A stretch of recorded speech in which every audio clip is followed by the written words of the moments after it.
responsif, bertanggungjawab dan reformis.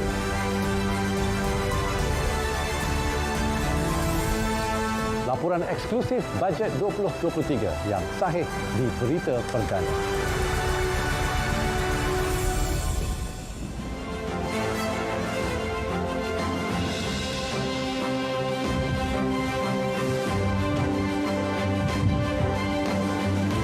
Terima kasih Tengku Datuk Seri Zafrul Tengku Abdul Aziz. Bajet yang menyejahterakan keluarga Malaysia. Assalamualaikum dan salam sejahtera. Saya Faris Izzat Syahrudin. Saya Farhatul Asyati Osman. Inilah bajet hasil perancangan teliti. Warga diberi berjenis bantuan, industri diberi pelbagai sokongan. Saya Nurul Hidayah Nawai. Terus bersama kami dalam Berita Perdana, edisi khas Bajet 2023.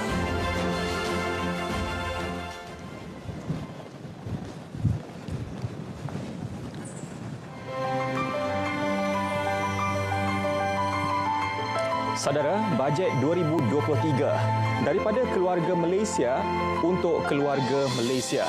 Selepas menerima lebih 12,000 cadangan menerusi lebih 200 sesi libat urus, akhirnya harapan keluarga Malaysia dizahirkan menerusi dokumen Bajet 2023.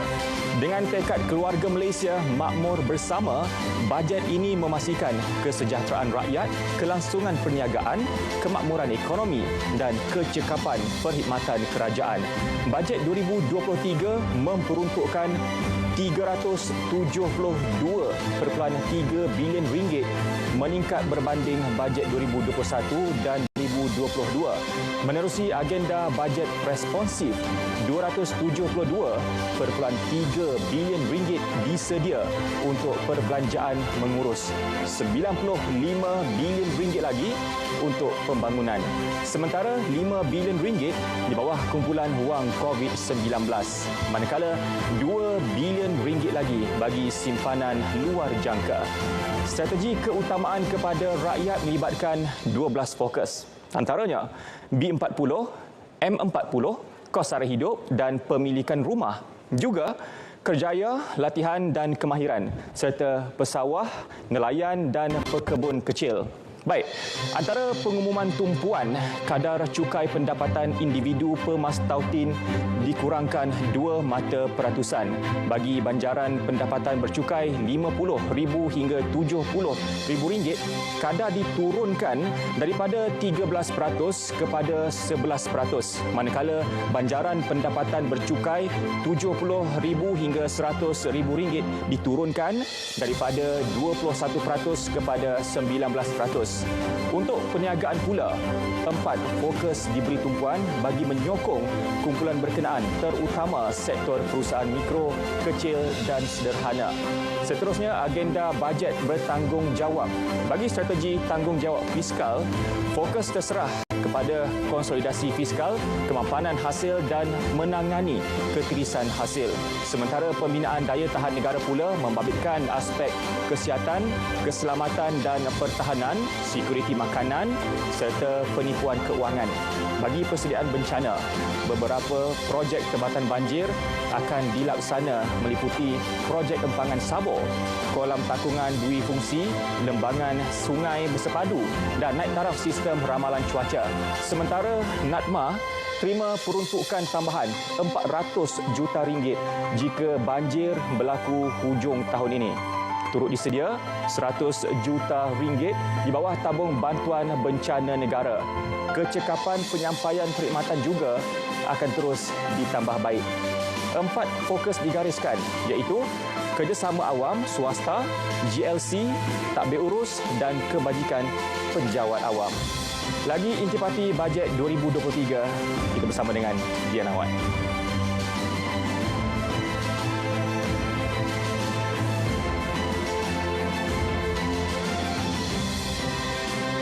Bajet reformis menjadi agenda ketiga. Di bawahnya ada 4 strategi. Ia meliputi pembaharuan industri, pembangunan infrastruktur negara, pembangunan inklusif dan pembangunan mampan. Strategi pertama membabitkan 6 fokus bagi tarikan pelaburan, sektor-sektor berimpak tinggi dan strategik akan terus disokong. Untuk pembangunan sektor komoditi, peruntukan khusus disalur kepada Felda, Felkra dan Rizda. Saudara, sokongan kepada industri kreatif turut diperhebat. Pelbagai inisiatif dan insentif disedia, antaranya dana penerbitan filem kenegaraan dan dana kandungan digital. Begitu juga dengan industri sukan. Usaha menyelenggara, naik taraf dan bina kemudahan akan terus dilaksana. Juga mencungkil bakat-bakat baharu. Fokus bagi strategi kedua pula meliputi peruntukan pembangunan terbesar, projek pembangunan utama dan projek strategik ini termasuk MRT Lebuh Raya Pen Borneo, ECRL, RTS Link dan Central Spine Road. Bagi pembangunan inklusif, syiar Islam antara yang diberi tumpuan. Juga infrastruktur luar bandar dan pembangunan antara wilayah. Selain itu, jaringan digital turut jadi fokus menerusi pelaksana jendela fasa 2. Strategi terakhir, pembangunan mampan. Tumpuan terus terarah kepada isu perubahan iklim. Usaha akan dipergiat dalam menangani krisis pemanasan global. 3 perkara diberi fokus iaitu komitmen karbon neutral 2050, kelangsungan biodiversity dan komuniti lestari. Baik, kita terus saja bersama Farhato. Silakan Farhato. Terima kasih Diana Wai. Perdana Menteri Datuk Seri Ismail Sabri Yaakob yakin bajet 2023 ialah bajet yang mensejahterakan keluarga Malaysia. Beliau juga percaya bajet ini menumpu aspek pemulihan ekonomi sebagai persediaan untuk menghadapi keadaan ekonomi yang tidak menentu tahun depan. Bersama Mohan Chinasamy, eksklusif menemu bual Perdana Menteri sejurus selepas pembentangan bajet petang tadi. Baik, selesai sudah pembentangan belanjawan 2023. Jadi bagi mendapatkan reaksi, kita akan bersama dengan Yang Berhormat Perdana Menteri Datuk Seri Ismail Sabri Yaakob untuk bertanya kepada beliau apakah yang beliau harapkan dalam belanjawan ini, apakah reaksi beliau.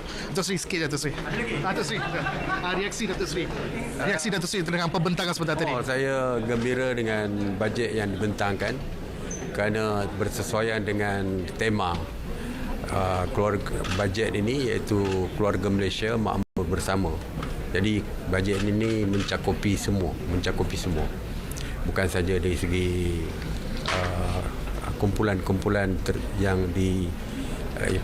kumpulan tertentu dikhususkan dengan di bawah tajuk-tajuk tertentu, seperti kumpulan B40, dan selama ini ramai yang menganggap kumpulan M40 ditinggalkan di dalam bajet. Tahun ini diperjelaskan, banyak perkara yang melibatkan M40 juga. Begitu juga dengan kumpulan belia wanita, banyak tahun ini, bukan saja dari segi menjaga kebajikan mereka, tapi dari segi perniagaan dan sebagainya. Begitu juga dengan belia kumpulan komuniti perniagaan juga banyak yang disebutkan tadi, terutamanya dari segi PMKS dan sebagainya. Program untuk industri bagi memulihkan ekonomi, yang kita tahu tahun depan mungkin agak ada ketidaktentuan dari segi ekonomi, juga diberikan fokus di dalam bajet kali ini. Jadi bajet kali ini direct kepada rakyat, komuniti perniagaan, pemulihan ekonomi dan sebagainya. Jadi ianya jelas untuk kemakmuran rakyat kita. Jadi bajet kali ini memang jelas konsep mensejahterakan keluarga Malaysia. Mensejahterakan keluarga Malaysia. Sebab itu saya kata tadi, mencakupi keseluruhan keluarga Malaysia. Baik, terima kasih Datuk Seri. Terima kasih. Begitulah tadi penjelasan daripada Yang Berhormat Perdana Menteri Datuk Seri Ismail Sabri Yaakob berhubung dengan pembentangan belanjawan yang diumumkan pada hari ini, yang bersifat bersifat sebagai mensejahterakan keluarga Malaysia. Sekian sahaja laporan saya. Kembali ke studio. Baik, pembentangan bajet 2023 memberi penekanan kepada isu-isu yang dapat menangani kelembapan ekonomi tahun depan. Menteri Keuangan Tengku Datuk Seri Zafrul Tengku Abdul Aziz berkata, ia berikutan Malaysia juga bakal terkesan berdasarkan kadar KDNK yang dijangka berkurangan pada 2023. Dan Malaysia juga akan terkesan sedikit kerana tahun ini jangkaan kita ialah 6.5 hingga 7%, tapi tahun depan ialah 4 hingga 5%. Jadi itu bajet yang kita umumkan hari ini anggap memberi fokus kepada isu-isu yang dapat menangani kelembapan ekonomi global pada tahun depan. Bercakap dalam sidang media, beliau turut mengakui lebih banyak fokus diberikan kepada Sabah dan Sarawak dengan menambah baik fasiliti sekolah-sekolah daif, hospital dan klinik-klinik kerajaan yang usang. Peruntukan besar turut disalur kepada negeri berkenaan bagi mempercepatkan pembinaan lebuh raya Pen Borneo.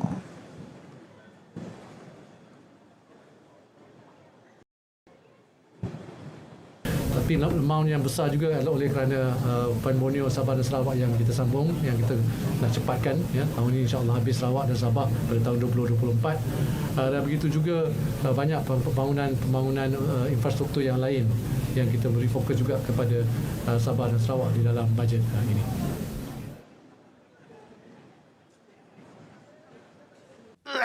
Adakah di kalangan keluarga anda mempunyai tanda-tanda batuk sebegini? Mungkin juga di kalangan rakan sepejabat anda.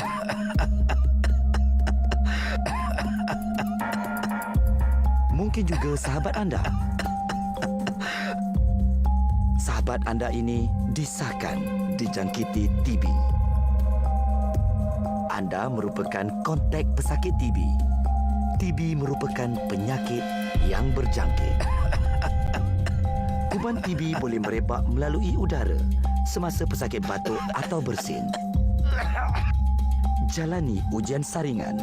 Pengesanan awal dapat menyelamatkan nyawa anda.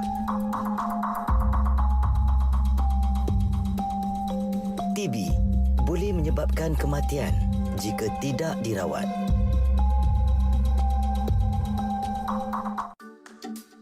Pelan Tindakan Dasar Sekuriti Makanan Negara 2021 hingga 2025 bertujuan memperkukuh sekuriti makanan negara. Berikut langkah proaktif menangani isu bekalan harga makanan. Pelaksanaan stok simpanan ayam menerusi Lembaga Pertubuhan Peladang. Mempermudahkan proses pembayaran tuntutan subsidi harga ayam dan telur. Memudah cara prosedur import melalui penangguhan fee permit dan mewujudkan laluan pantas barangan makanan haiwan. Memperkasa pemasaran dan pasaran oleh Persatuan Nelayan. Mempergiat kempen makan ikan segar beku dan air tawar.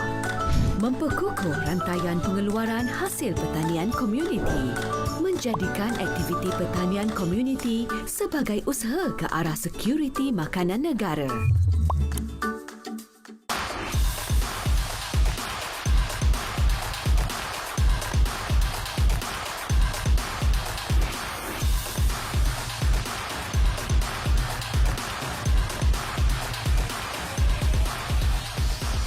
Perniagaan anda keutamaan kami. Tunggu apa lagi? Jom iklankan produk anda di RTM hari ini. Scan kod QR Ketela atau hubungi kami untuk maklumat lanjut. RTM, teman setia anda. Bidang pendidikan menerima peruntukan terbesar iaitu RM25.6 bilion dalam bajet 2023 berbanding RM52.6 bilion tahun ini. Bantuan awal persekolahan BAP dinaikkan kepada RM150 berbanding RM100 dan diberi kepada semua murid tanpa mengira had pendapatan ibu bapa. Jika sebuah keluarga mempunyai 3 orang anak bersekolah, maka mereka layak menerima BAP sebanyak RM450.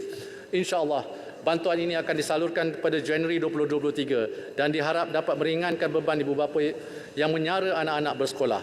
Peruntukan disediakan untuk BAP ini adalah sebanyak RM825 juta, iaitu jauh melebihi peruntukan tahun ini sebanyak RM450 juta.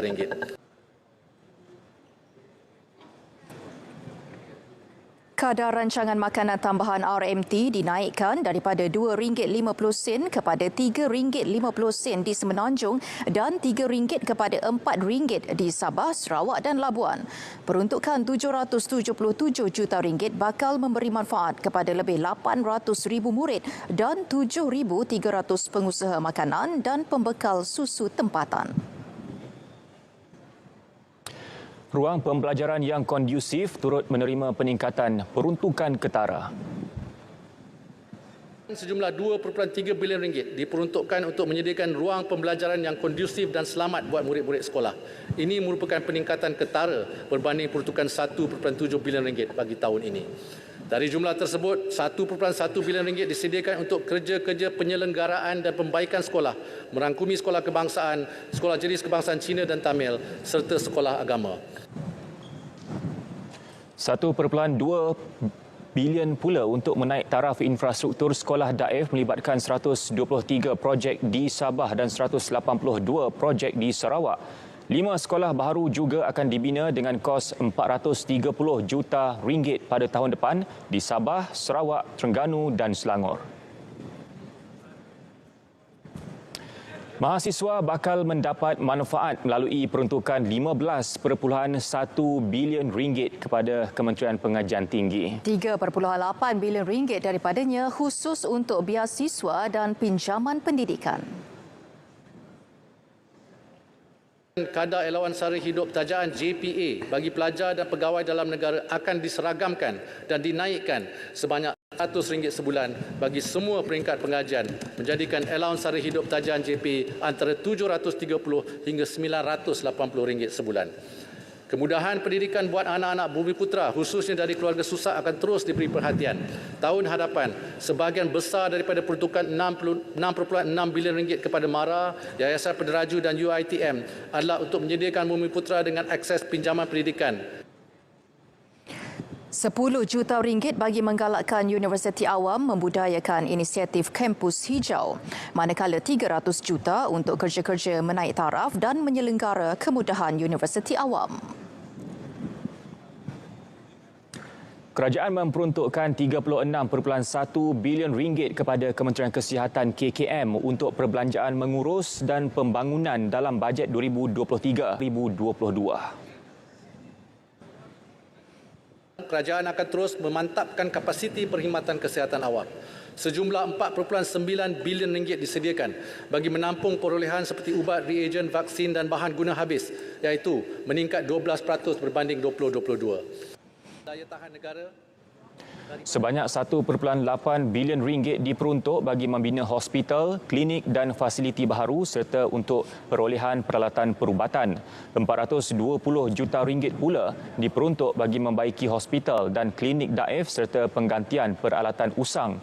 Kerajaan juga bercadang memberikan pengecualian duti import dan cukai jualan terapi gantian nikotin bagi menggalakkan rakyat menghentikan tabiat merokok.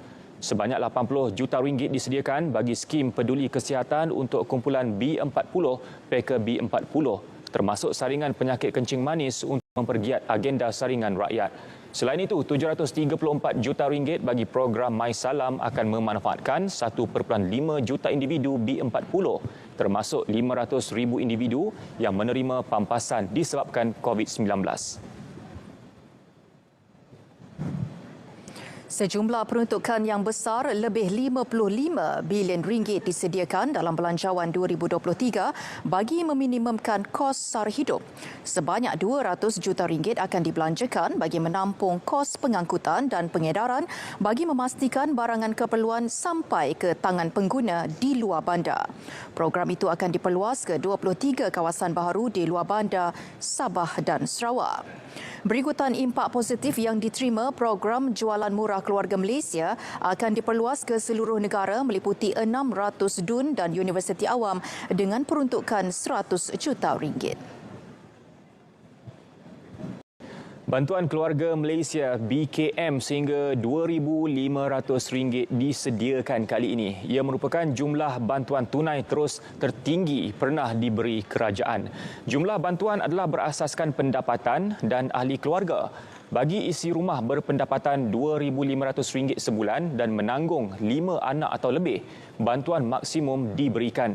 Jumlah pendapatan sama dengan isi rumah sehingga 4 orang anak pula bakal menerima BKM antara RM1,000 hingga RM2,000.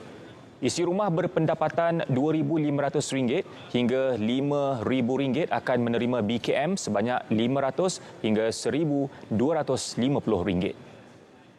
Serta golongan bujang pula, mereka akan terus menerima BKM masing-masing sebanyak RM600 dan RM350 bergantung kepada had pendapatan tertentu. Tahun 2023, bantuan tambahan RM500 kepada ibu atau bapa tunggal yang mempunyai anak tanggungan akan diteruskan. Ini bermakna ibu atau bapa tunggal layak menerima bantuan maksimum sehingga RM3,000. Kadar BKM maksimum ini meningkat berbanding RM2,500 tahun ini. BKM 2023 dijangka memanfaatkan 8.7 juta penerima dengan peruntukan RM7.8 bilion.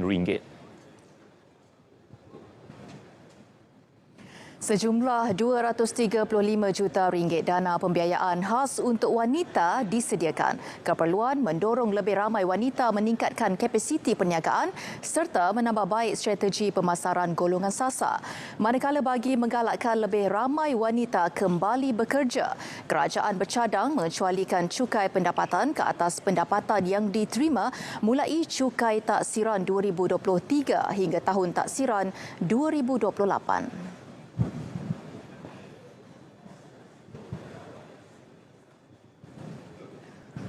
Bagi terus memperkasa peranan wanita di peringkat kepimpinan korporat, Suruhanjaya Security akan memperkenalkan program latihan khas untuk meningkatkan kemahiran wanita, mengenal pasti dan seterusnya menambah bilangan wanita yang layak untuk dilantik sebagai ahli lembaga pengarah.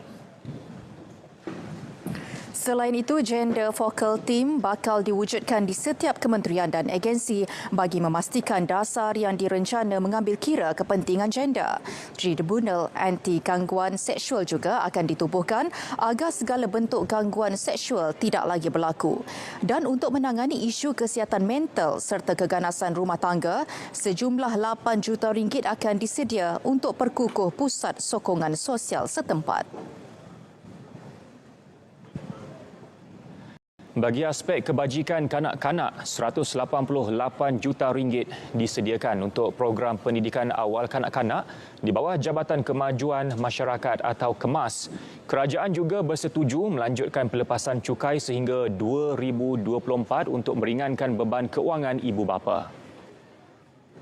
10 buah taska kemas termasuk 3 projek baru di Port Dickson, Negeri Sembilan, Limbang, Sarawak dan Pasir Putih, Kelantan. Seperti yang telah diumumkan oleh Yang Berhormat Perdana Menteri, allowance pembantu kemas sukarela akan dinaikkan mulai tahun 2023. Bagi meringankan beban kewangan ibu bapa yang memberikan pendidikan awal anak-anak, kerajaan bersetuju melanjutkan sehingga tahun taksiran 2024 pelepasan cukai sehingga RM3,000 ke atas bayaran yuran taska dan tadika berdaftar. Manakala menerusi inisiatif Cahaya Mata Keluarga Malaysia, ibu daripada isi rumah penerima BKM yang melahirkan anak pada tahun 2023 akan diberi bantuan tunai one-off sebanyak RM500 bertujuan meningkatkan kadar kelahiran dan mengurangkan masalah kanak-kanak bantut. Agenda memperkasa komuniti memberi tumpuan kepada 4 golongan iaitu orang asli, warga emas, kanak-kanak dan golongan kurang upaya. Ia fokus menjurus pemberian bantuan, kemudahan infrastruktur dan program sosioekonomi. Peruntukan untuk masyarakat orang asli meningkat berbanding tahun lalu meliputi projek tanam semula ladang orang asli dan program pembangunan usahawan orang asli dan peluang tajaan pelajar orang asli. Bagi memudahkan pergerakan OKU, RM10 juta disediakan bagi pemberian baucer perjalanan melalui perkhidmatan e-hailing. Lebih menarik, bajet kali ini turut menitikberatkan peluang kerja bagi banduan di bawah inisiatif Agro Penjara dan potongan cukai tambahan buat majikan yang menggaji bekas banduan dan institusi pemulihan.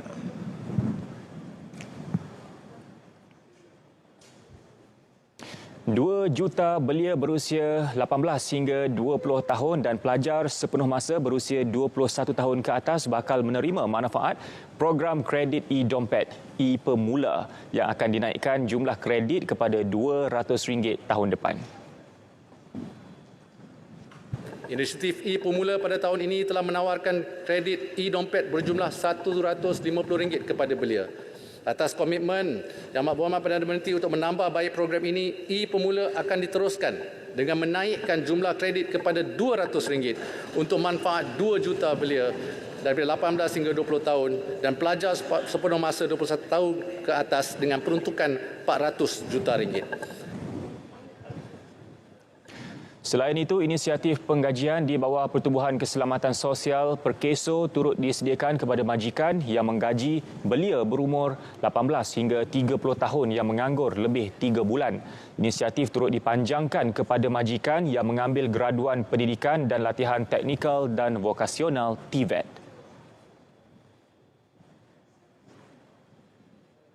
Agenda Nasional Malaysia Sihat ANMS kini menemui anda melalui siri jelajahnya. Saringan kesihatan, pertandingan, aktiviti cabar diri, pencarian bakat, amalan penjagaan kebersihan persekitaran, aktiviti interaktif dan macam-macam lagi. Bersama meriahkan jelajah ANMS di lokasi berhampiran anda. Langkah elak penyakit berkaitan banjir. Elak dari bermain air banjir. Pakai pelindung diri. Segera bersih diri jika terkena air banjir. Cuci tangan dan sentiasa jaga kebersihan diri. Jangan guna air banjir untuk pembersihan. Makan dan minum dari sumber bersih. Sentiasa jaga kebersihan pusat pemindahan. Pakai pelindung diri semasa pembersihan selepas banjir. Dapatkan rawatan sekiranya demam dalam masa 30 hari selepas pembersihan banjir. Air banjir tercemar dengan limpahan najis dari tangki septik.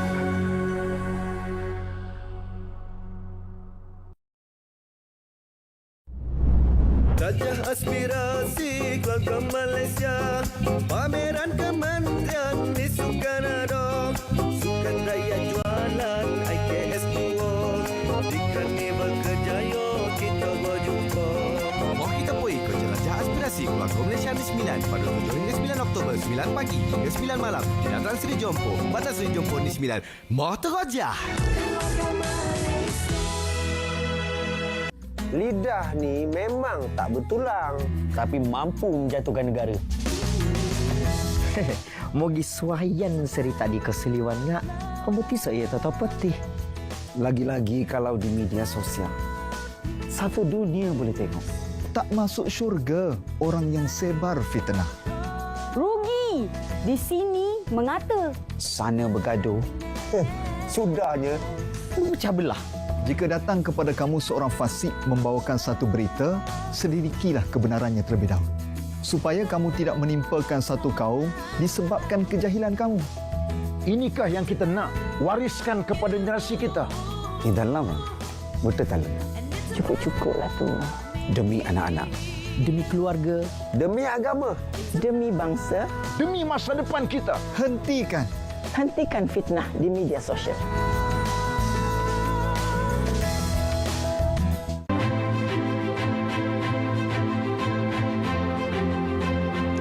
Baik, untuk mengulas bajet 2023 bersama kami di studio Dr. Ida Mat Yassin, merupakan pensyarah keadaan Putra Business School. Baik, terima kasih Doktor kerana sudi meluangkan masa bersama kami dalam berita perdana edisi khas untuk bajet 2023. Kalau kita lihat Dr. Ida, satu lagi bajet dengan peruntukan terbesar diumumkan kerajaan mencecah RM372.3 bilion dan kita lihat juga pendidikan dan juga kesihatan kekal menerima peruntukan tertinggi untuk bajet kali ini. Dan adakah jumlah yang diterima itu signifikan kerana menyedari negara sekarang ini berada dalam fasa endemik? Saya nak tanya jugalah apa agaknya pendapat doktor untuk bajet kali ini. Terima kasih Dia dan RTM kerana mengundang saya ke studio. Dengan lebihan sebanyak RM50 bilion berbanding tahun lepas, satu bajet yang signifikan pada pandangan saya Dia. Dan kita meneruskan rancangan kita seperti yang dahulu, memberi penekanan kepada sektor pendidikan dan juga kesihatan. Bagaimanapun ada sektor lain juga yang diberi penekanan, terutama dari segi infrastruktur. Jadi itu sesuatu yang baik kerana jika melihat kepada jangka masa panjang, sudah tentu ini sesuatu yang perlu kita lakukan. Dan fasa endemik ni memperlihatkan bahawa ekonomi kita telah dibuka semula, ya, walaupun tidak 100% bagi setengah sektor, tetapi kita mengharapkan yang terbaik pada tahun depan. Walaupun dijangkakan keadaan ekonomi global agak kemungkinannya perlahan, ya, pada tahun 2023. Baik, dan doktor menyebut juga tentang ekonomi dilihat perlahan, ekonomi global juga. Jadi Malaysia juga tidak terkecuali berdepan dengan iklim ekonomi global dan dijangka lebih mencabar ni doktor ni untuk tahun hadapan. Justru langkah-langkah bagi melindungi kebajikan rakyat di bawah bajet 2023 untuk berbekalkan juga dengan ruang fizikal yang ada ni. Doktor melihat apa agaknya antara inisiatif yang menarik perhatian untuk pembentangan bajet bagi tahun 2023 ni, doktor? Dari segi fiskal ini masih defisit lagi, ya, tetapi dari segi angka mungkin sedikit berkurang, iaitu 5.5% KDNK berbanding tahun lepas 5.8%. Menjawab kepada soalan dia, apakah sektor yang saya rasakan agak menarik, ya, saya melihat kita memberi fokus kepada agro makanan kerana sejak beberapa tahun yang lepas COVID-19 dan juga bila kita ada masalah tentang rantaian nilai, jadi faktor makanan, ya, security makanan menjadi isu yang hangat diperbincangkan, dan kita melihat bajet ini memberi peruntukan yang banyak pada pandangan saya, ya, untuk menggalakkan sektor agro makanan. Kemudian yang kedua adalah bantuan keluarga Malaysia masih diteruskan dan ditambah baik, ya. Contohnya ada satu kategori baru, iaitu pada mereka yang keluarganya mempunyai pendapatan 2,500 dan ke bawah sebulan, tetapi mempunyai anak 5 orang misalnya, ya, mendapat dalam 2,500 untuk bantuan keluarga Malaysia. Ini satu yang baik kerana kita harus memberi perhatian kepada golongan yang rentan, kerana di waktu ini memang ada golongan, ya, yang perlu diberi bantuan dalam hal ini. Yang satu lagi yang terakhir mungkin yang menarik perhatian saya, dia adalah tenaga yang boleh diperbaharui juga mendapat insentif-insentif, ya, pada bajet 2023. Ya, dan kalau kita tengok secara keseluruhannya sesuatu yang baik, mensejahterakan keluarga Malaysia juga. Tapi doktor, ada juga lagi yang saya nak tanyakan selepas ini untuk kesoalan yang seterusnya, tetapi kita nak saksikan dahulu, doktor, reaksi dari Sabah dan Sarawak mengenai bajet 2023 untuk kali ini.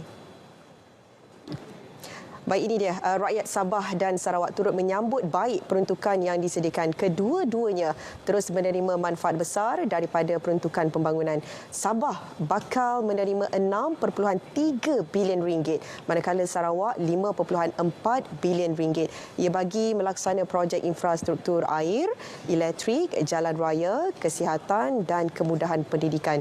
Ketua Menteri Sabah, Datuk Seri Panglima Haji Jinor, dalam kenyataannya berkata, belanjawan ini konsisten dengan komitmen Kerajaan Persekutuan untuk memastikan tiada siapa terpinggir dalam arus perdana pembangunan. Beliau turut mengalu-alukan juga komitmen Kerajaan Persekutuan untuk memastikan keselamatan Sabah dengan menaik taraf keselamatan di negeri itu, khususnya Eskom dan S-Zone, serta menyedia aset keselamatan tambahan. Dalam pada itu, bantuan yang memfokus kepada kebajikan rakyat, misalnya bantuan keluarga Malaysia BKM, terus mendapat perhatian rakyat. Pendapat saya, apa yang dibentangkan sebentar tadi memang amat baik bagi kami yang berkeluarga. Memang dia suatu keperluan yang penting untuk sekarang.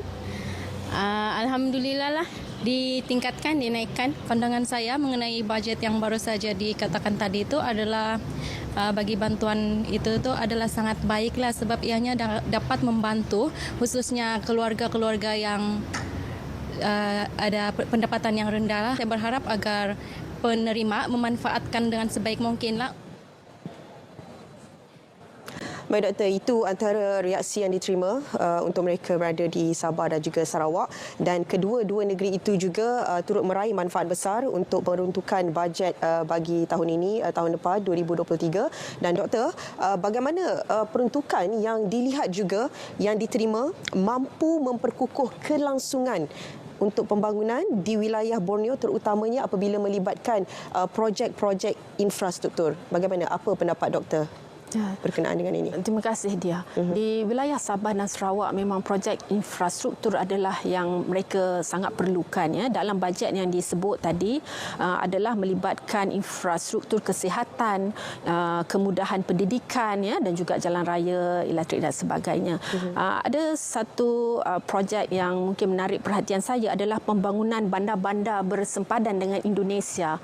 Contohnya di Sabah, di Kalabakan dan di Tebedu dan Bakallalan di Sarawak, di mana kita melihat bahawa di ketiga-tiga tempat ini ya, kerajaan cuba memberi pembangunan di sempadan ya. Itu kalau di Semenanjung ni kita ada Bukit Kayu Hitam, iaitu sempadan dengan Thailand.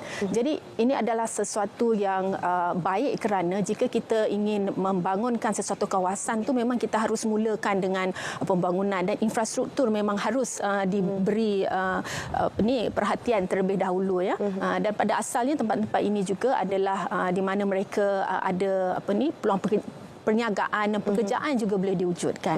Kita tahu bahawa Indonesia akan beralih ya kepada ibu negara yang baru di mana di Borneo. Jadi Malaysia juga harus turut sama memberi perhatian kepada wilayah Sabah dan Sarawak ya, supaya kedua-dua negara ini sama-sama akan membangunkan kawasan tersebut. Jadi sudah dilihat dalam bajet 2023 tentang permulaan iaitu pembangunan bandar-bandar bersempadan Indonesia. Doktor, kalau berbalik pula kepada bajet yang diperuntukkan untuk pendidikan, dan apa pendapat doktor jugalah untuk pembentangan bajet 2023 ini, adakah ianya dapat membantu dari segi kalau kita nak pulihkan semula? Kita tahu fasa pandemik sepanjang 2 tahun sangat mencabar bagi mereka yang berada dalam sektor pendidikan.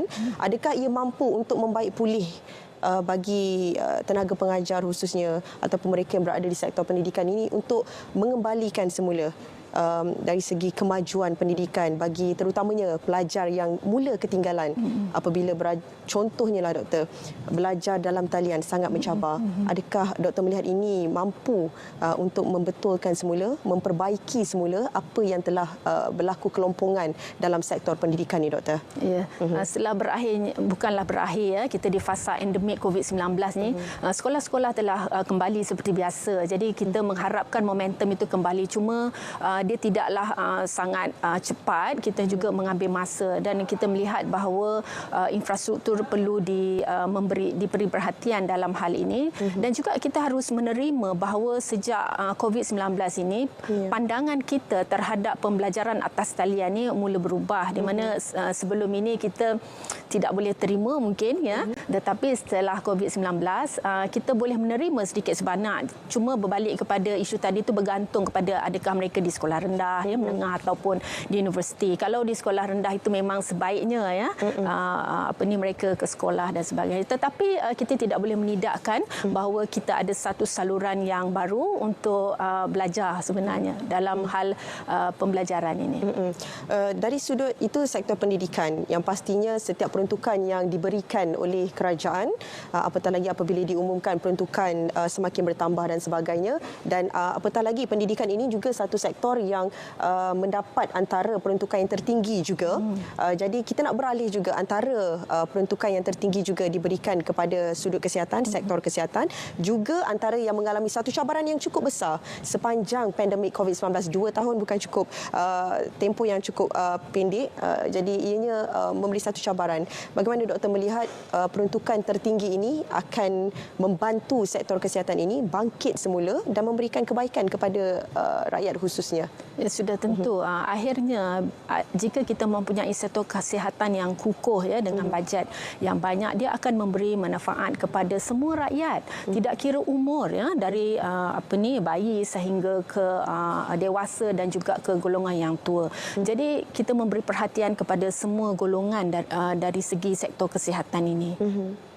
Dan pelbagai bantuan juga kita lihat diberikan kepada keluarga Malaysia atas apa yang berlaku sepanjang pandemik COVID-19, dan kita harapkan juga dengan pengumuman ataupun pembentangan bajet 2023 ini sesuatu yang pastinya memberi kelegaan untuk pelbagai keluarga Malaysia dari pelbagai sektor juga. Secara totalnya, Doktor, bagaimana Doktor melihat pembentangan ini memberi kelegaan secara total juga kepada keluarga Malaysia? Ya, sedikit sebanyak keluarga Malaysia tidak kira peringkat ya mendapat manfaat. Contohnya pada yang bekerja ada manfaat dari segi pelepasan cukai ya. Jadi semua setiap lapisan diberi manfaat daripada bajet ini. Cuma sebagai masyarakat ya, sebagai anggota rakyat Malaysia yang bertugas, yang bekerja, kita harus memberi produktiviti yang tinggi. Kerana akhirnya jika kita ingin membangunkan negara kita, setiap dari kita sebenarnya bertanggungjawab dalam hal ini terhadap kerja kita ya. Jika kita semua memberi satu sumbangan ataupun produktiviti yang tinggi, sudah tentu akan menyumbang kepada negara secara amnya. Doktor, saya tertarik antara pembentangan bajet 2023 petang tadi ialah apabila Yang Berhormat Menteri Tengku Datuk Seri Zafrul Tengku Abdul Aziz mengumumkan tentang career break untuk golongan wanita. Mungkin Doktor boleh sentuh sedikitlah bagi mereka yang mendengar pengumuman yang cukup memberi kelegaan kepada kaum ibu khususnya. Sangat menarik ini. Betul. Kerana dari segi penglibatan wanita dalam tenaga kerja, Malaysia ini agak rendah, ya, kurang daripada 60% berbanding negara ASEAN yang lain di mana penglibatan wanitanya lebih.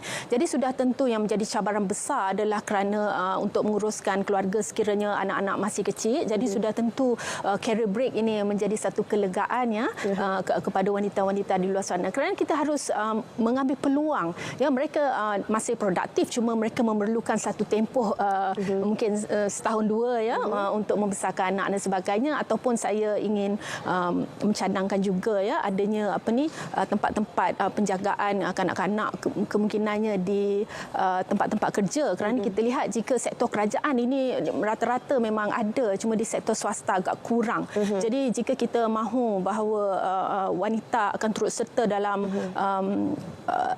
guna tenaga ini, kita harus memberi ruang-ruang yang begitu ya, yang memudahkan mereka, kerana kita harus gunakan peluang ini. Ya, Doktor, kalau kita nak sebut juga untuk kita ni nak membangunkan semula, kita nak bangkit semula, nak menjana semula ekonomi negara kita yang dilihat agak mencabar, turun dan naik untuk tempoh 2 tahun sepanjang kita berdepan dengan COVID-19 ini, tidak ketinggalan selain daripada sektor kerajaan yang pastinya membantu untuk ekonomi negara, sektor swasta juga tidak ketinggalan untuk memainkan peranan yang cukup penting untuk membantu ekonomi kita memacu lagi menjadi lebih mampan dan inklusif juga.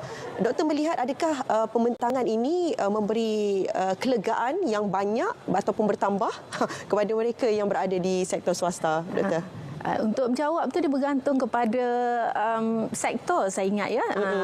Agro makanan nampaknya diberi ruang pada bajet kali ini, dan juga sektor elektrikal dan elektronik ya, dan juga tenaga yang diperbaharui. So untuk menjawab tadi, dia tidak secara umum, mungkin ada sektor-sektor yang menjadi fokus ya kepada kerajaan untuk tahun depan dari segi insentif. Ya, baik, itu antara yang boleh dikongsikan dalam masa yang cukup singkat ini.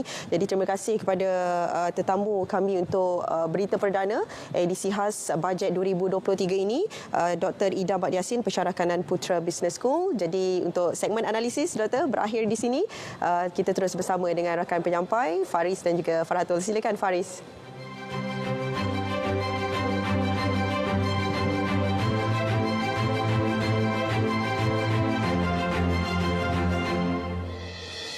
Baik, pelaksanaan program MyStep diteruskan dengan menawarkan 50,000 peluang kerjaya secara kontrak dalam sektor awam dan syarikat berkaitan kerajaan GLC. Tempoh perkhidmatan MyStep sektor awam juga akan dilanjutkan hingga 31 Disember 2023. Manakala gaji MyStep akan dinaikkan sebanyak RM100. Kenaikan menjadikan gaji pekerja terlibat meningkat daripada RM1,400 hingga RM2,000 kepada RM1,500 hingga RM2,100 sebulan.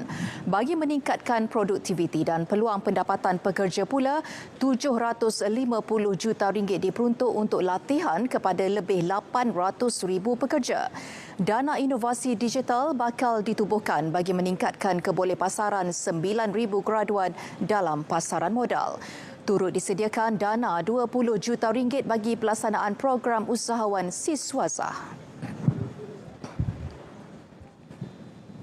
Bantuan khas keuangan Aidilfitri kepada penjawat awam dinaikkan kepada RM600. Bayaran akan dibuat pada Mac 2023. Bersama dengan kenaikan gaji tambahan khas 2023 sebanyak RM100 yang berkuat kuasa Januari 2023 dan bantuan khas kewangan sebanyak RM700 menjadikan jumlah tambahan keseluruhan untuk pejabat awam yang layak pada tahun 2023 adalah sebanyak RM2,500. Bagi memartabatkan syiar Islam, RM1.5 bilion disediakan bagi mengurus dan pembangunan hal ehwal Islam. RM150 juta turut disediakan untuk menyelenggara fasiliti pendidikan di bawah seliaan JAKIM. Antaranya sekolah agama rakyat, sekolah tahfiz dan institusi pondok berdaftar. Setiap tahun, kerajaan menyediakan hampir RM700 juta sebagai bayaran allowance bulanan kepada imam, guru kafah dan guru takmir. Mereka berperanan besar dalam mendidik anak-anak kita dan mengimarah Islam di peringkat komuniti. Maka kerajaan bersetuju untuk memberikan bayaran khas one-off RM500 kepada guru kafah, guru takmir, imam, bilal, siak, noja dan marbun. Seramai 72,000 orang akan menerima manfaat. RM35.7 bilion diperuntuk bagi memperkukuh ketenteraman awam dan keselamatan negara. Dana diguna untuk pembelian dan penyelenggaraan aset selain menjaga kebajikan anggota keselamatan. Selain aset Angkatan Tentera dan Polis, peruntukan juga diguna untuk selenggara aset Agensi Penguatkuasaan Maritim Malaysia. Turut dilakukan perolehan alat pengimbas badan dan naik taraf fasiliti penjara. 25 lagi pos kawalan sempadan ditambah termasuk di kawasan keselamatan khas Pantai Timur Sabah Eskom.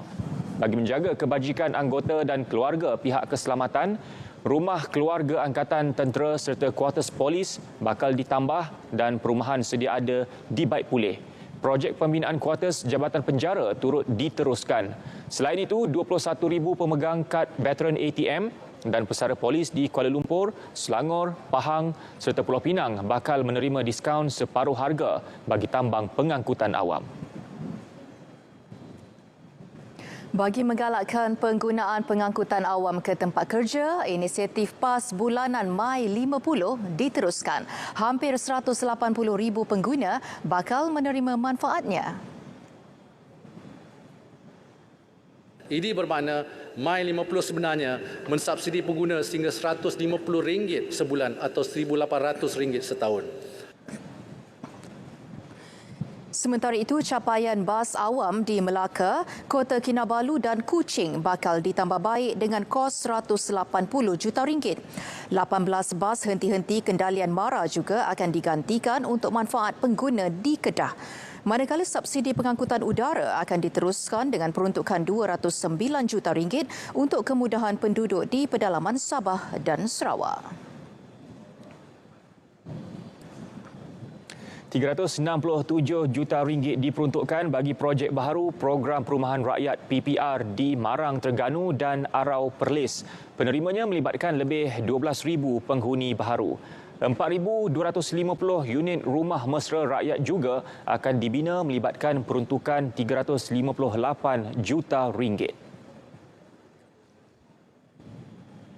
Tahun hadapan, peruntukan bagi bina baru dan baik pulih rumah di luar bandar yang ditingkatkan daripada RM360 juta kepada RM460 juta. Di samping itu, kadar siling bantuan bina baru rumah turut dinaikkan. Contohnya, daripada RM68,000 kepada RM79,000 seunit di Sabah dan Sarawak.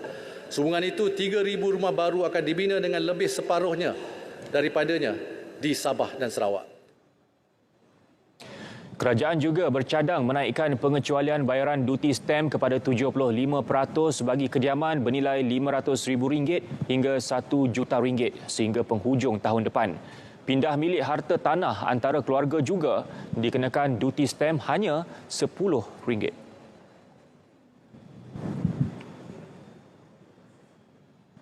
Di bawah projek jalinan digital negara Jendela Fasa 2, kerajaan akan menyediakan 100% liputan internet di kawasan berpenduduk. Pada masa sama, menyediakan liputan gentian optik kepada 9 juta premis di seluruh negara menjelang 2025. Inisiatif ini melibatkan jumlah pelaburan sebanyak 8 bilion ringgit termasuk sumbangan pihak industri. Bagi tahun 2023, inisiatif Jendela akan disediakan 700 juta ringgit untuk melaksanakan ketersambungan digital di 47 kawasan perindustrian dan hampir 3,700 buah sekolah.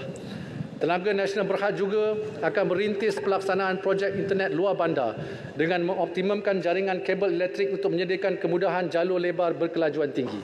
Projek ini akan memanfaatkan lebih 60,000 penduduk luar bandar dan disokong melalui geran sepadan sebanyak 25 juta ringgit. Dana lebih 150 juta ringgit disediakan bagi memacu industri kreatif. Dan potongan cukai turut diberi kepada import dan jualan peralatan studio serta produksi penggambaran. Dana kandungan digital 102 juta ringgit disediakan bagi memasarkan produk penggiat seni dan menggalakkan penghasilan lebih banyak karya kreatif dan malar segar. Penggiat seni juga boleh memperoleh peruntukan 50 juta ringgit menerusi dana penerbitan filem kenegaraan Dekan. Bagi menyokong penggiat industri mencipta kandungan kreatif berkualiti tinggi, sumbangan kepada tabung komuniti filem dan pembangunan filem kenegaraan di bawah FINAS akan diberi potongan cukai.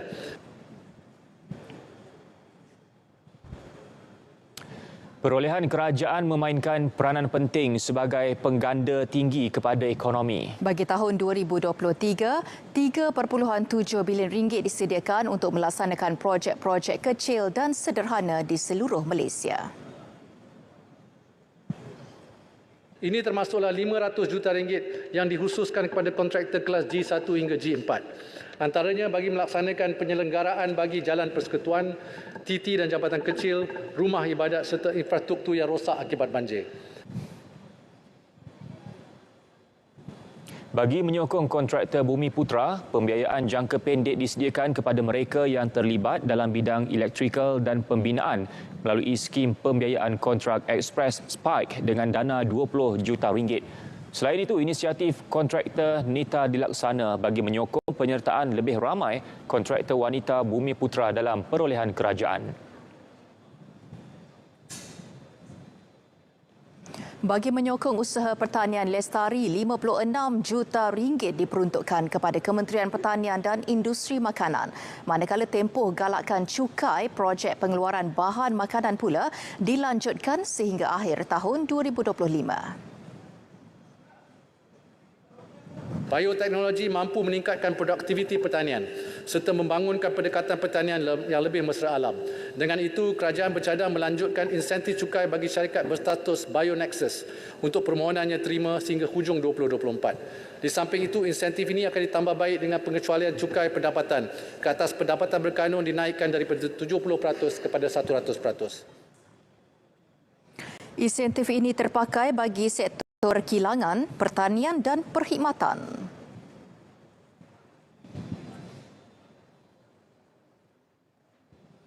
Bantuan kepada pesawah padi diperkenalkan semula yang bakal memberi manfaat kepada 240,000 pesawah. Bantuan kepada pesawah padi diperkenalkan semula untuk tahun 2023 dengan memberi bantuan sebanyak RM200 sebulan untuk tempoh 3 bulan atau semusim kepada 240,000 pesawah dengan peruntukan RM228 juta. Ketiga, bantuan musim tengkujuh kepada pekebun kerja getah sebanyak RM200 sebulan untuk tempoh 4 bulan kepada 320,000 pekerja kecil dengan peruntukan RM256 juta. Ini bermakna pekebun kecil akan mendapat BMT sebanyak RM800 berbanding RM600 sebelum ini. 5 inisiatif yang diperkenal bagi memastikan kebajikan dan sokongan berterusan kepada golongan ini turut meliputi insentif pengeluaran latex dan skim pelindungan pertanian. Manakala sejumlah 1.8 bilion ringgit iaitu peningkatan 100 juta ringgit berbanding tahun lalu diperuntukkan untuk pelbagai subsidi dan insentif pertanian. Sekuriti makanan diperkasa agar tidak lagi bergantung kepada bekalan import semata-mata. Untuk itu, tanah-tanah terbiar milik Felda, Felkra dan Risda serta agensi Kementerian Pertanian dan Industri Makanan berkeluasan hingga 800 ekar akan dimanfaatkan untuk tanaman makanan. Pertama, skim pembiayaan agrofood BNM pada kadar 3.5% untuk pengusaha agromakanan meningkatkan produktiviti pengeluaran disediakan dana RM1 bilion. Kedua, program pelaburan Agrovest oleh Agrobank antaranya bagi menyediakan dana permulaan kepada syarikat pemula pertanian berteknologi moden dengan dana RM250 juta. Ketiga, pelaburan RM200 juta oleh Khazanah di bawah dana impak dengan fokus untuk meningkatkan pendapatan dan produktiviti pekebun kecil. Keempat, program Digital AgTech di bawah MDEC diperluas ke 264 pertubuhan peladang kawasan dengan peruntukan RM20 juta. Kelima, program pembasmian kemiskinan tegar keluarga Malaysia. Sedar akan kepentingan program latihan dan fasiliti sukan terbaik, kerajaan memperuntukkan sebanyak RM332 juta bagi tujuan tersebut. RM145 juta daripadanya adalah bagi menyelenggara, menaik taraf dan membina kemudahan sukan di seluruh negara. RM154 juta pula diperuntukkan bagi menjayakan pembangunan ekosistem sukan yang menyeluruh meliputi pencarian bakat baharu, kelengkapan fasiliti sukan, program latihan hingga membawa negara ke podium antarabangsa. Sementara itu, pecahan RM20 juta lagi disediakan buat sukan pemotoran menerusi pembangunan litar drag, manakala RM13 juta bagi pembangunan e-sukan. Selain itu, kerajaan turut menyediakan potongan cukai bagi pihak yang menyumbang kepada NGO yang terlibat dalam pembangunan sukan di peringkat akar umbi.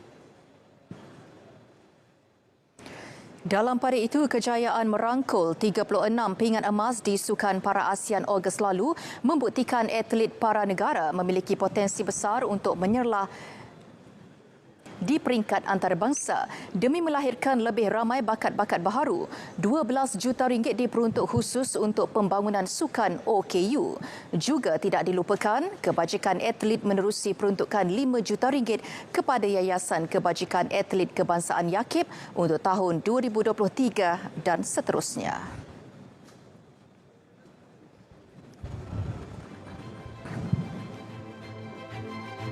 Saudara, berita perdana edisi bajet 2023 berakhir di sini. Ya, kejayaan perancangan yang rapi bergantung kepada sokongan padu seluruh keluarga Malaysia. Terbukti, inilah bajet yang responsif, bertanggungjawab dan reformis dalam memulihkan ekonomi negara. Terhadap bajet 2023, harapan menggunung diletakkan. Ya, saya Farhatul Asyati Osman. Dan saya Faris Izzat Syahrudin. Assalamualaikum. Salam keluarga Malaysia. Marilah sama-sama mendukung bajet ini.